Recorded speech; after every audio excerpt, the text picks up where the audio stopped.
พี่น้องผู้ทุกคนคือเก่าเนาะ FC เก่า FC ใหม่ผู้ใดเข้ามาใหม่หรือว่ากำลังเห็นคลิปนี้ก็ติดตามได้เด้อจ้าฝากติดตามเลยเด้อ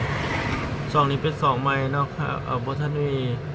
ผู้ติดตามบ่ทันฮอด200คนซับ และแต่100ป้ายน้อย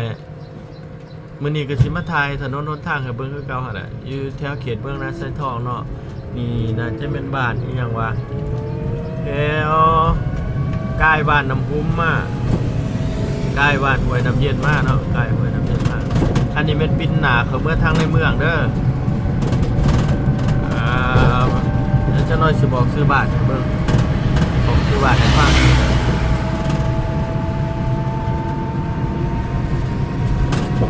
เบิ่งบนทางก่อนเนาะ ตอนนี้เวลาประมาณ7 โมงเช้าวันจันทร์7 โมงในช่วงเสาร์สิมีคนใส่รถใส่ถนนหลายอยู่บ่เนาะเบิ่งไปนำกันนะพี่น้อง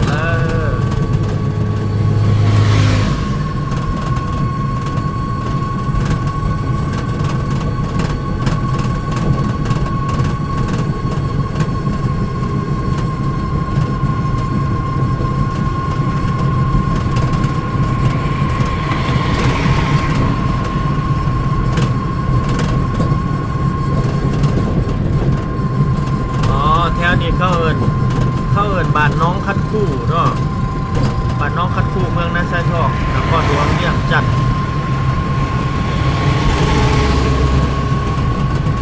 น้องคัดคู่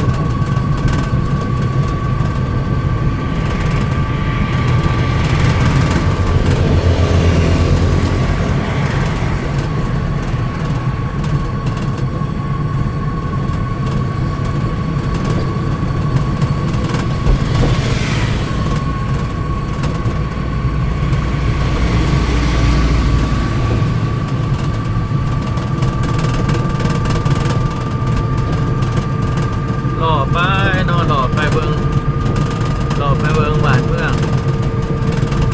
แบบเดียวเฮาขี่รถไปหล่อเองกันนะเนาะ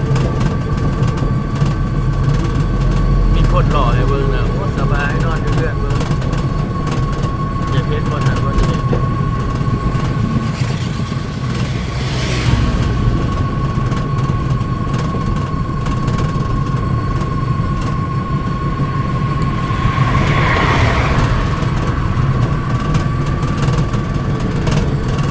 วัดน้องคันคู่บ่เนี่ย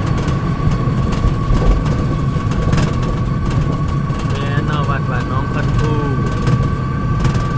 ยังเป็นบ้านนั่นอยู่ส่วนหลายแถวเขตนี้ก็บ้านคนเพื่อนคนก็สิย้ายไปตามถนนหนทางเขาไปไหนก็สิมีอยู่แต่ว่าบ่หลายเนาะมันเป็นแบบเป็นห้องเป็นหยังเข้าไปก็บ่หลายส่วนหลายๆแล้วจะติดถนน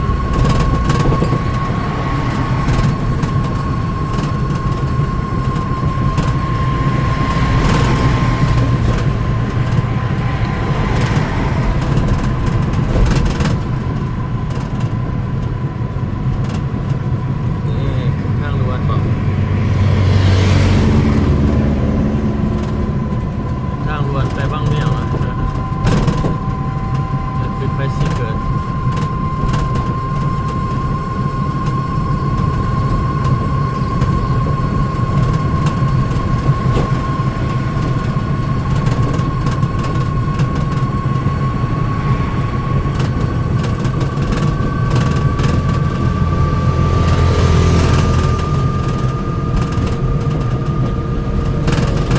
บ้านครัวนี่มีอยู่ทางในเมืองก็มีเนาะครัวอยู่แถว